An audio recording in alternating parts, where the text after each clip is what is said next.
오늘 성탄절을 맞아여 우리에게 주실 하나님 말씀은 이사야 61장 10절의 말씀입니다.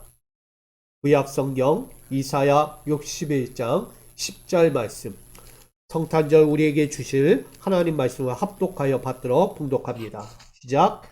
내가 여호와로 말미암아 크게 기뻐하며 내 영혼이 나의 하나님으로 말미암아 즐거워하리니 이는 그가 구원의 옷을 내게 입히시며 공의의 겉옷을 내게 더하심이 신랑이 사모를 쓰며 신부가 자기 보석으로 단장함 갖게 하셨음이라. 아멘.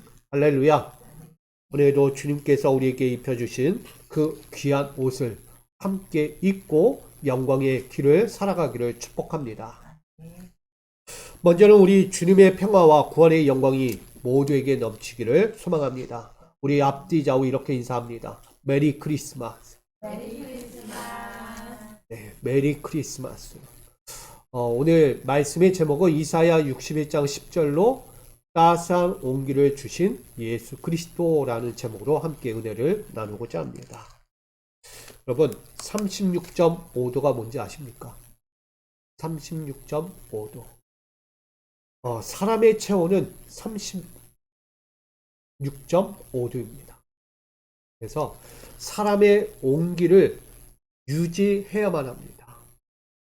사람의 생체가 구동하기 위해서는요, 그 열을 내며 소모해야 하는데 그 열과 소모의 온도의 적정선이 바로 36.5도라고 이야기합니다. 사람은 온도에 예민한 존재이기 때문에 조금이라도 열이 내려가거나 때로는 열이 너무 올라가거나 하면 바로 위험 증상이 나타난다는 것입니다. 그래서 사람은 정해진 온도를 항상 유지해야만 합니다. 왜냐하면 생명과 직결되기 때문이에요. 그 생명과 직결되는 체온을 유지하기 위해서 우리 의무를 다해야 합니다. 그 의무가 뭐냐? 적절한 체온을 유지하며 필연적인 에너지를 쏟을 수 있게끔 소모하기 위해서 반드시 우린 옷을 입어야 하는 의무를 가져야 합니다. 사람은 체온 방어를 위해서 그 옷을 입도록 설정되어 있기 때문입니다. 옷을 입지 않고는 그 몸 체온을 유지할 수 없기 때문이에요.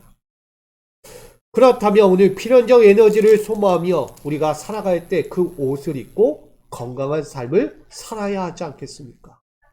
오늘 우리는 추운 겨울을 나고 있어요. 이 추운 겨울 동안에 내가 입어야 할 옷과 입지 말아야 할 옷을 구분해야 하는 거예요. 제가 요즘 차 타고 돌아다니면 계절에 맞지 않는 옷을 입고 있어요. 정말 영하 10도까지 내려갔음에도 불구하고 반바지 차림에 슬리퍼를 끌고 활보하고 다니는 분들이 계세요. 대단한 분들이에요. 몸에 열이 많아서 그런지 몰라도 자칫하면 뭐가 찾아올까요? 위험성이 찾아온 거예요. 너무 뭐라 그럴까요? 조심조심스러운 마음이 생기는 거예요. 저러다 큰일 나는 건 아닐까. 저렇게 추운 날씨에 반바지와 슬리퍼를 끌고 이 도시를 활보하고 다니는 그분을 보면서 제발 옷 좀 입으세요 라고 말하고 싶은 거예요. 여러분, 그만큼 우리 옷이라는 한 부분도 참 중요하다는 생각을 하게 됩니다. 옷 하나에 나의 체온을 유지할 수 있느냐 없느냐 판가름이 되기 때문이에요. 저는 그런 부분에서 우린 건강한 삶의 일상을 유지하기 위해서 우린 성도 여러분들은 믿음의 옷을 잘 입고 다닐 수 있기를 부탁드립니다. 아멘. 그럼 믿음이라는 단어를 꺼내니까 오늘 61장 10절의 말씀이 참 다가옵니다. 오늘 이사야 61장은요, 메시아가 임할 때 일어나는 일들에 대해서 소개하고 있습니다. 특별히 이 유다 왕국에 문제가 발생합니다. 추운 겨울이 찾아왔어요. 그 이유는 뭐냐? 바벨론 포로 가운데 고통을 당하고 있다는 것입니다. 그들은 남유다가 바벨론 포로 가운데서 하나님의 위로를 기다리고 있었다는 것이죠. 그러니 그들에게 오늘 이사야가 그 메시지 던지는 거야. 더 이상 추위에 떨지 마라. 이제 하나님의 위로가 너에게 임하고 있다라고 전합니다. 본래 이 유다의 이스라엘은요, 정말 영적 파멸에 거해도 할 말이 없는 자들이에요. 하나님의 생수의 근원 되신 하나님께 대하여 무시하고 경멸하고 때로는 우상숭배로 죄의 웅덩이를 스스로 판 자들이기 때문입니다. 그로 인하여 바벨론 포로가 될 수밖에 없었고, 그들은 그 바벨론 포로 가운데서 늘 고통에 처할 수밖에 없는 추운 겨울과 같은 삶을 살았다는 것입니다.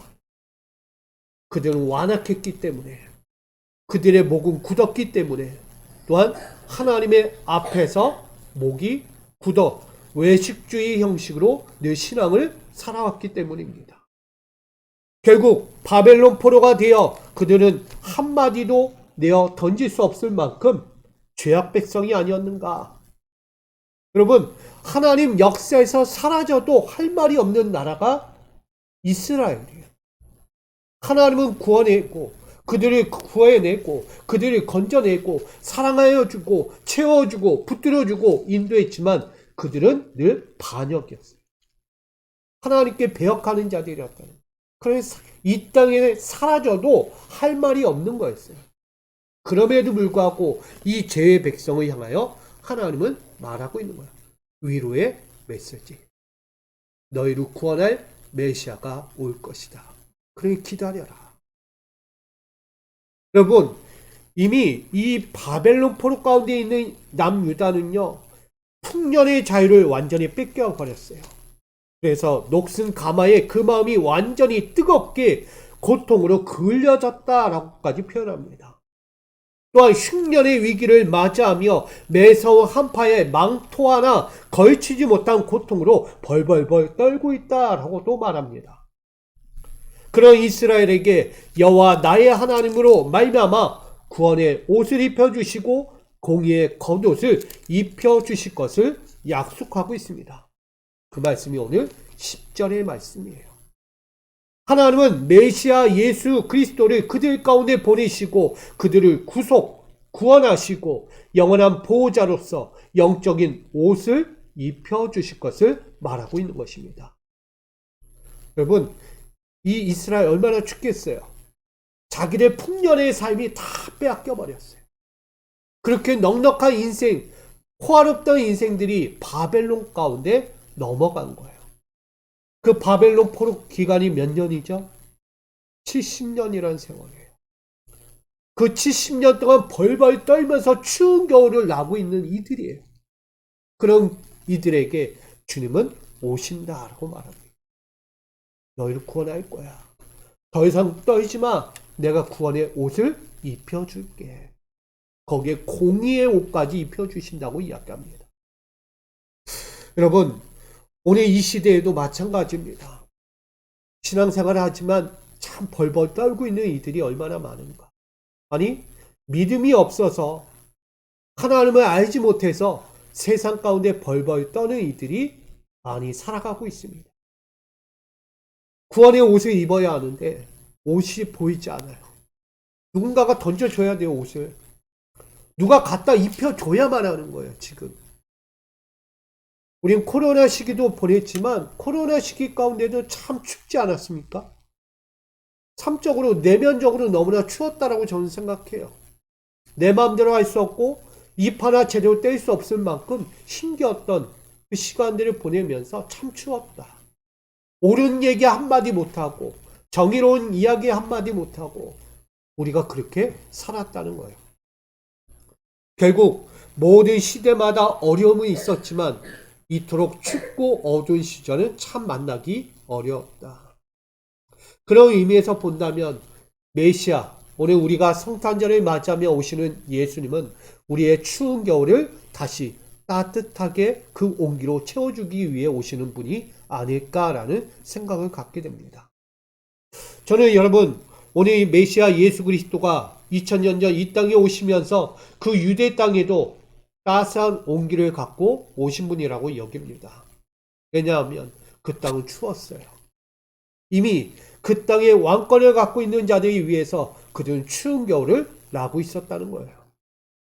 어디 하나 돌아다녀도요, 쉴 곳이 없고요, 위로받을 곳이 없었고, 때로는 감사할 일도 별로 없었어요. 특별히 우린 요셉과 마리아를 기억할 거예요. 2000년 전 예수님이 오시는 그날, 마리아는 잉태하여 배가 불룩 나왔어요. 이제 해산의 때가 다가왔는데 거처할 집이 없는 거예요. 베들레헴이라는 땅으로 다시 돌아왔는데 자기들이 거할 땅이 없는 거예요. 거할 집도 없어요. 결국 추운 매선 바람이 휘몰아치는 그 순간에 어디서 거해야 할까? 나는 이 아이를 어디서 잉태해야 될까 고민 가운데 있었다. 여러분, 세상 그만큼 춥다는 얘기입니다. 누구 하나 반갑게 맞이하는 사람 없고요, 누구 하나 기쁘게 해주는 사람 없었다는 것을 보여줍니다. 여러분 인생도 그렇습니까? 누구 하나 반기지 않고 누구 하나 기뻐해 주지 않는 이들이 있습니까? 그러지 않기 원합니다. 어떤 자리든 우린 기쁨의 자리를 만들고 누군가 와서 포근히 쉴 수 있는 은혜의 처소가 될 수 있는 여러분 되기를 축복합니다. 그런 마음에서 오늘 구원의 옷과 공의의 옷은 무엇일까? 제가 전하고자 합니다. 첫 번째는 가난한 자들을 위해 주시는 옷이 아닐까라는 생각입니다. 누가복음 4장 18절에 우리 이렇게 전합니다. 함께 있습니다. 시작. 주의 성령이 내게 임하셨으니 이는 가난한 자에게 복음을 전하게 하시려고 내게 기름을 부으시고 나를 보내사 포로된 자에게 자유를, 눈먼 자에게 다시 보게 함을 전파하며 눌린 자를 자유하게 하고. 아멘. 결국 이 안에는 누가 있죠? 오늘 포로된 자, 눈먼 자, 눌린 자가 살고 있다는 것을 보여줍니다. 세상에는요, 그렇게 추운 사람들이 많은 거예요.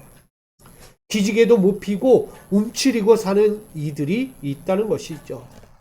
때로는 질병과 고통으로 힘겨운 시절을 보내며 인생은 불행이라고 여기면서 사는 이들이 있다는 것입니다. 또한 불행과 상처들로 희망과 기쁨과 평안을 잃어버린 믿음의 고통을 당하는 가난한 자들이 있다라고 전합니다. 그럴 때 그들에게 누가 오십니까? 메시아 예수 그리스도가 오시는 거예요. 그 예수가 오시면 육신의 약함과 영혼의 굶주림 가운데 사는 영적 가난한 자들에게 오늘 부유한 옷을 입혀 주신다는 것입니다. 여러분, 가난한 자는 헐벗은 자예요. 아무것도 거칠 것이 없고 어느 것도 자기에게 따뜻하게 온기를 내어줄 이들이 없었다는 거예요. 그런 그들에게 예수님이 오셔서 옷이 되어 주시고 그들에게 따뜻한 온기가 되어 주시는 거예요. 제가 서두에 이야기했듯 우리 인간의 체온은 36.5도가 되어야 하는 거예요. 그만큼 예수는요, 그 적절선에 더하지도 덜하지도 않는 그 온도를 채워주기 위해서 오신 분이에요. 그분으로 인해 우리는 생명의 길을 가는 것입니다. 여러분, 이렇게 부유한 옷 우리에게 입혀주시고 따뜻한 온기를 채워 하나님의 나라를 바라볼 수 있게 하신 그 은혜를 감사하며 설 수 있기를 부탁드립니다. 값없이 주시는 은혜와 자비로 은혜로운 위로움의 옷이었고요, 은유의 빛으로서 은혜를 풍요롭게 주시는 사랑의 옷이었다는 사실을 늘 기억하면서 오늘도 가난한 자에게 우리에게 주시러 오신 그 예수 그리스도를 다시 한번 맞이하며 설 수 있기를 간절히 축복합니다. 두 번째는 황폐함과 고독한 자들을 위해 주시는 옷이라는 것입니다. 우리 이사야 61장 4절에 함께 읽겠습니다. 시작.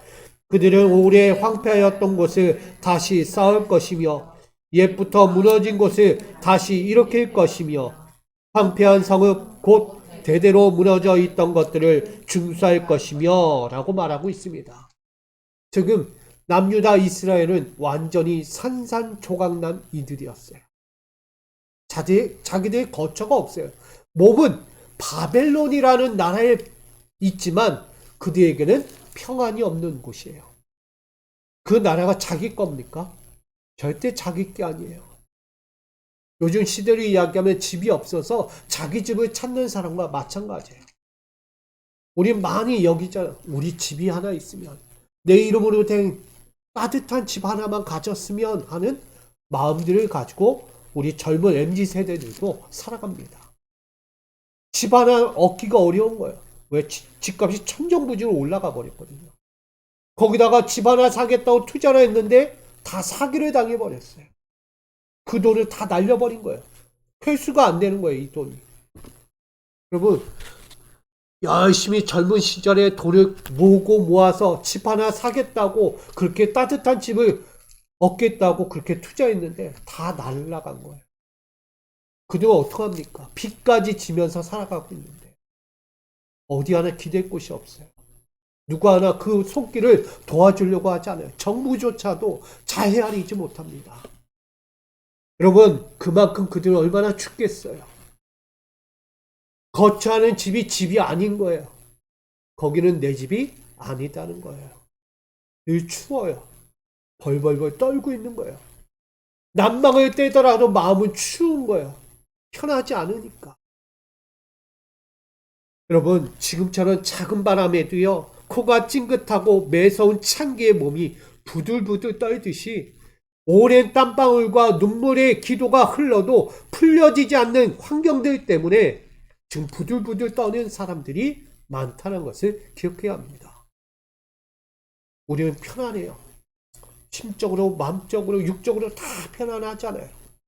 왜? 집이 있으니까.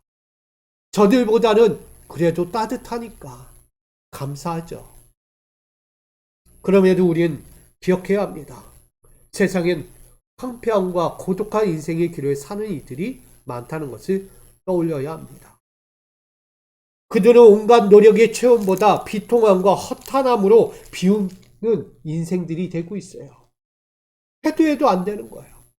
채우려고 해도 안 되고 뭔가 열심히 손을 내밀어도 안 되는 상황에 놓인 이들이 많다는 것입니다. 그렇게 어려움 걷고 있던 이스라엘과 같은 이들이 뭐 하나 희망 없어 보이듯 70년의 인생을 그렇게 속박 속에 살던 그들이 메시아의 음성을 듣게 됩니다. 곧 너희를 구원하시리라. 메시아가 오시면 너희가 더 이상 그 어둠의 추위 가운데 떨지 않고 너에게 화려한 영광의 처소에서 살게 될 것을 약속하고 있는 거예요. 오늘 61장 4절에 보면 황폐한 곳을 다시 쌓게 될 것이라고 이야기합니다. 그리고 무너진 곳을 다시 일으키게 될 것이라고 말합니다. 나아가 중수한다고 이야기해요. 한마디로 이야기하면 재건한다는 거예요. 그 당시 예루살렘은요, 완전히 산산조각되어 무너졌어요. 그들이 돌아와도요, 추운 거예요.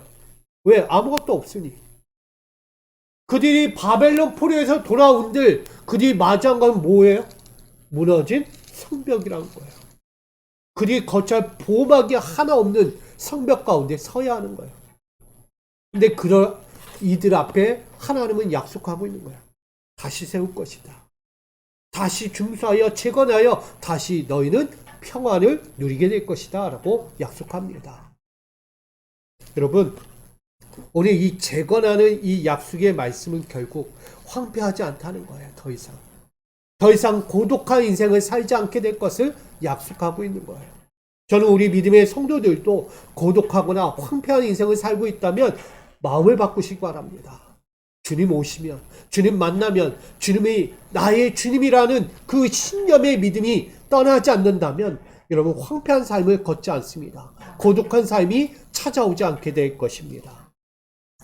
오늘 메시아 예수 그리스도는 스스로 짐지고 해결할 수 없는 이 황폐함과 고독한 자들에게 세우시는 옷과 같은 것입니다. 그 옷은요, 자긍심이에요. 이젠 자존심을 다시 세워주시는 옷이라는 거예요. 자존심 완전히 망가졌잖아요, 이스라엘. 이방 나라에 무너질 정도면 자존심 완전히 깎여버린 거예요. 내가 어떤 나라였는데, 내가 하나님을 섬기는 나라, 그 왕성했던 다윗 왕조의 그 나라가 완전히 산산조각 난 거예요. 부끄럽잖아요. 다윗 왕조가 무너졌다니. 도저히 있을 수 없는 이야기. 당시로 보면 이방 나라가 다윗 왕조 보면서 와, 어떻게 저런 나라가 있을까 우러러봤단 말이에요. 근데 바벨론에 의해서 한순간에 무너지는 것을 본 거예요. 여러분, 그렇게 자존심이 꺾이고 완전히 무너졌던 그대에게 다시 세워주시는 거예요.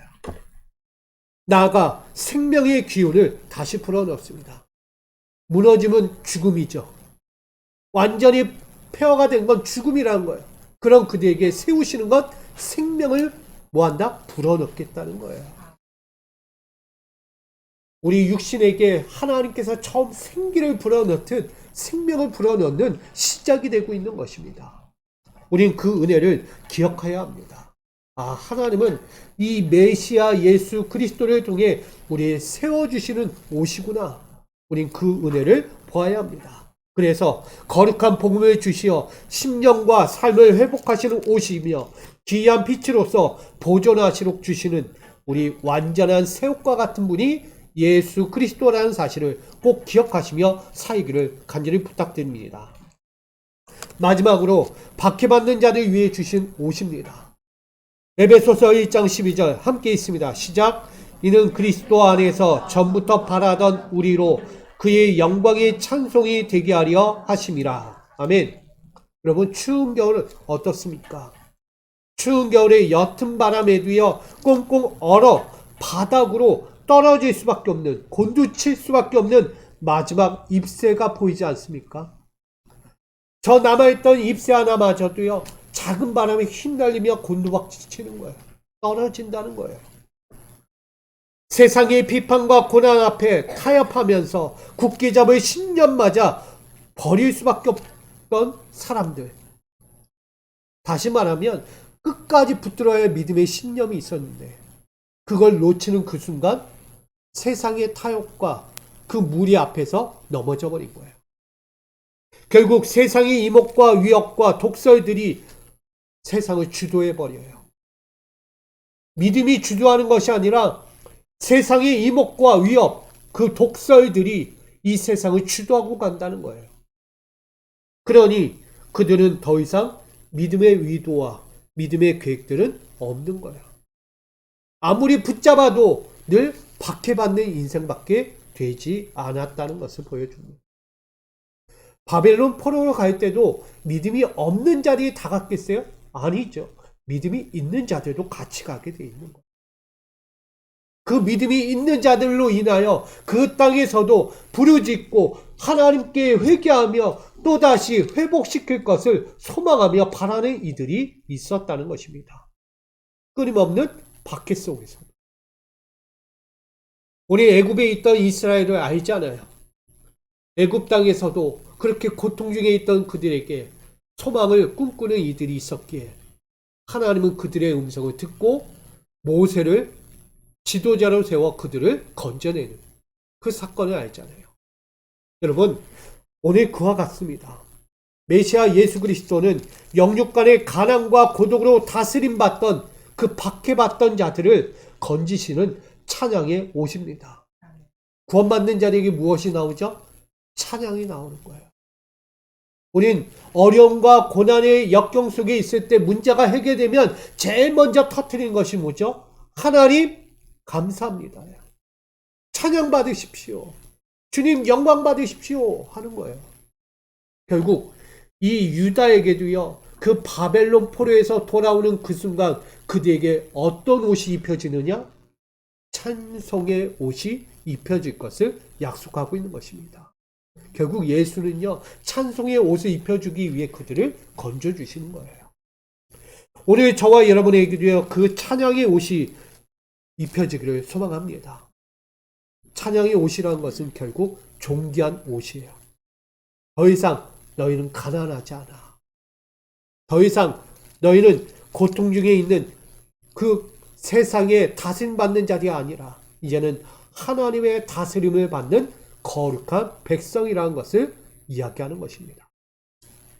그러니 그 존귀함과 다시 한번 잃어버렸던 사명을 회복하는 옷을 찬양의 옷으로서 입혀주신다고 그들에게 전하고 있는 것입니다. 오늘 성탄절 예수 그리스도가 다시 한번 그들에게 오시는 것처럼 오늘 그것은 온전한 화목을 이루시기 위한 존귀한 옷이며 하나님의 은혜와 진리로 계획된 또 다른 경영의 옷이었다는 것을 기억하시기 바랍니다. 여러분, 찬양이 넘쳐야 합니다. 그래서 이 성탄절에 자꾸 찬양 소리가 안 들려서 너무 안타까운 거야. 성탄절 찬양이 좀 많이 울렸으면 좋은데 들려지지 않아요. 그게 어디서도 안 들려요. 우리 가정 안에서도 들리지 않은 거예요. 왜 가정 안에서 이상한 가요 소리가 들릴까? 알아듣지도 못하는 래퍼들의 이야기를 막 부르면서 즐거워하는 거예요. 성탄을 맞이하면서 예수님의 오심을 통해서 내가 기뻐하며 찬양하는 게 아니라 세상에 나가서 호화로운 쾌락으로 그들이 즐기고 있는 것, 안타까운 거예요. 저는 우리 믿음의 성도들만이라도 저 세상의 타락한 쾌락의 성탄을 함께 동참하는 것이 아니라 우리에게 주시는 진정한 찬송과 그 은혜를 기억하며 주님 앞에 춤출 수 있는 저와 여러분 되기를 축복합니다. 결론을 맺고자 합니다. 오늘 따스한 온기를 주신 예수 그리스도라는 제목으로 말씀을 나눴습니다. 우리에게는요, 따스한 온기가 필요합니다. 특별히 교회와 가정과 여러분 심령이 그렇게 채워지기를 소망합니다. 요즘 교회가요, 따뜻하지 않아요. 따뜻해야 된다고 생각합니다. 뭐 저희 교회를 이야기하는 게 아니고요. 교회는 누가 있죠? 성도들이 있잖아요. 성도들이. 근데 어느 교회를 가면요, 찬바람이 불어요. 교회를 갔는데. 근데 어느 교회를 가면 따뜻한 거예요. 뭔가 모르게 따뜻한 열기가 느껴져요. 이유가 뭐라고 생각하십니까? 어느 교회를 가면 따뜻한 공기가 없어서 찬기만 냉랭하게 도는 데가 있고, 어느 교회를 가면 따뜻한 온기로 가득 채워진 곳이 있어요. 들어가면 느낌이 다른 거예요. 왜 그럴까요? 결국은 주님을 만나러 오는 이들이 없다는 거예요. 헌신하는 이들이 없다는 거예요. 부르짖는 이들이 없다는 거예요. 교회가 따뜻하다는 것은 그만큼 믿음의 성도들이 들락날락 하는 거예요. 우리 집을 봐도 알잖아요. 여러분, 가정에 사람이 있는 것과 사람이 없는 게 다르잖아요. 사람이 있으면 온기가 넘쳐요. 근데 사람이 없는 집을 가보면 이상하게 난방을 틀어도 추운 거예요. 왜 이렇게 춥지라고 느껴지는 거예요. 썰렁하다. 때론 외롭다라고까지 이야기합니다. 저는 우리 믿음의 이 미수교회나 우리 믿음의 성도님들의 가정은 늘 따뜻한 온기로 채워지기를 소망합니다. 교회는요, 기도하러 나오는 자리예요. 아멘. 말씀을 듣는 자리로 나오셔야 돼요. 그리고 사명을 감당하는 자리로 나오셔야 돼요. 그럴 때 교회가 따뜻해요. 어느 교회가 따뜻한 온기를 채워줬다는 것은 그만큼 들락날락한다는, 문이 쉴 새 없이 왔다 갔다 한다는 얘기예요. 문짝이 부서질 정도로 그렇게 돼야 되는 거예요. 그 온기를 가지고 살아가는 거예요. 왜? 믿음이 있으니까. 믿는 자리에 얼마나 이 자리를 채우고 있는가를 분명히 보여주는 거죠. 그러나 믿음이 없는 자리에 있으니 교회가 썰렁할 수밖에 없는 거예요. 저는 우리 믿음의 성도들은 믿음의 온기로 이 교회를 가득 채워주시기를 간절히 부탁드립니다. 나아가 여러분 가정에서도요, 따뜻한 온기로 서로를 위해 채워줄 수 있기를 부탁드립니다. 외롭다라고 느끼지 않게 해주세요. 아멘? 제가 가끔 느끼는 딸만 있다 보니까 아들이 없어서 외롭다. 이렇게 생각해요. 우리 보셨잖아요. 딸만 가득하잖아요. 다 딸. 근데 아들은 어딨나? 분명한 거예요. 누군가는 외로움을 느낄 수 있는 거예요. 그런 외로움을 느끼지 않게끔 서로가 온기를 잘 나눠주셔야 돼요. 가정 안에서도. 소속감을 가질 수 있게끔, 외면당하지 않게끔 따뜻하게 보듬어주고 안아주고 기도해 줄 수 있는 우리 성도들, 믿음의 가정이 되기를 축복드립니다. 나가 여러분 심령에도요, 따뜻해야 돼요. 마음이 차가우면 안 되겠죠. 우리 마음이 따뜻한 자는요, 열매 있는 말을 합니다. 근데 마음이 차가우면 늘 악한 말을 해요. 상처를 주고 아픔을 안겨주는 거예요. 우리 모두에게 그런 따뜻한 온기의 말이 여러분 심령을 통해서 흘러나오기를 간절히 축복합니다. 그런 마음에서 우리 이사야 61장 10절 하반절을 함께 읽겠습니다. 시작. 신랑이 사모를 쓰며 신부가 자기 보석으로 단장함 갖게 하셨습니다. 아멘. 메시아의 오심을 맞이하면서 결론적으로 우리에게 주시는 말씀입니다. 신랑이 사모를 쓰고 신부가 자기 보석으로 뭐한다? 단장한다 라고. 이 단장한다는 것은요, 결국 이 사랑하는 사람과의 연합을 이야기하는 것이고 서로의 따뜻한 온기를 함께 나누겠다는 이야기입니다. 옷만 가지고는 되지 않은 거예요. 사랑하는 사람에게 뭐가 있어야 돼요? 옷만 가지고는 되지 않아요. 마음이 필요한 거예요. 옷만 입었다고 여러분 따뜻합니까? 저도 옷을 입었지만 추워요.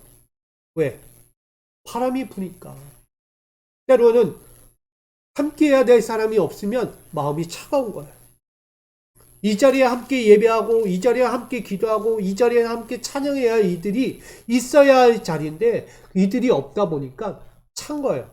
보이던 얼굴이 보이지 않고 함께 하던 사람들이 아파서 힘들어하는 모습 보면 마음이 차가운 거예요. 예수님이 오셨음에도 왜 내 마음은 찰까? 왜 이렇게 추울까?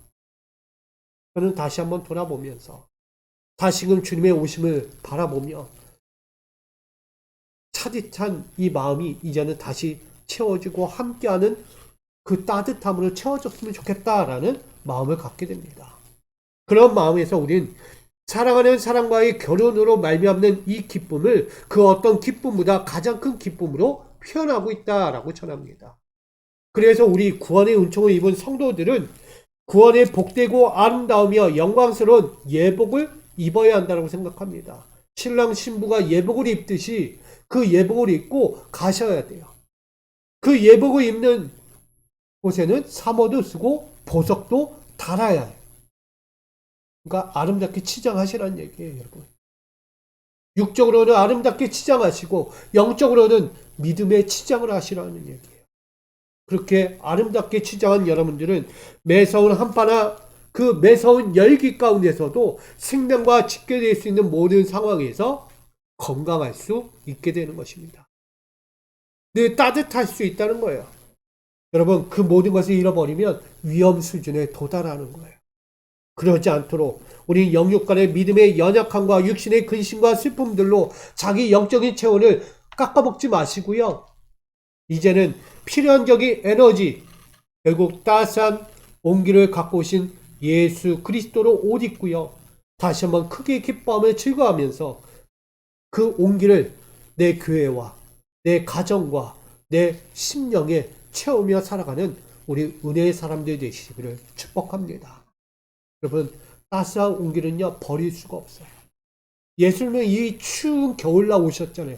왜 추운 겨울일까? 역사적으로 따져도 왜 추운 겨울일까? 이해가 되지 않잖아요. 그만큼 세상은 춥다는 거예요. 가진 자나 없는 자나 다 똑같은 거예요. 마음이 추운 거예요. 그런 이들에게 따뜻한 온기로서 오신 그 예수를 오늘 우리만 마주하지 말고 나누시기를 부탁드립니다. 여러분, 내 주변에 많을 거예요. 가족도 있고 친지도 있고 때로는 이웃도 있어요. 그들에게 이 예수님의 온기를 잘 전하여서 함께 이 겨울을 따뜻하게 나고 또 구원의 영광까지 함께 바라볼 수 있는 우리 거룩한 구원의 성도가 되기를 주님의 이름으로 축복드립니다. 이렇게 인사하고 마칩니다. 따스한 구원의 온기를 전합시다. 따스한 구원의 온기를 전합시다. 아멘. 예수님의 온기보다 뜨거운 분은 없을 거예요. 예수님의 온기는요, 내가 감당할 수 없는 온기예요. 그러나 그 온기를 나도 전하기 위해서 그분을 모시면 그분의 온기가 흘러가는 거예요. 우리 그렇게 또 한번 이 세상을 살아가고 또 새해를 맞이할 수 있는 저와 여러분 되기를 축복합니다. 하나님, 우리에게 따스한 그 따스한 구원의 온기를 전해주시는 예수 그리스도를 맞이합니다. 이 성탄의 기쁨을 통하여 크게 기뻐하고 즐거워하도록 우리에게 허락해 주신 그 온기의 사랑을 마주합니다.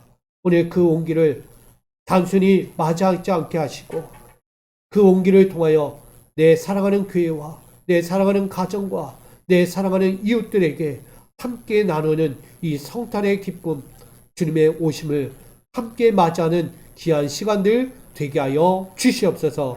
예수 그리스도의 이름으로 기도합니다. 아멘. 우리 찬송 600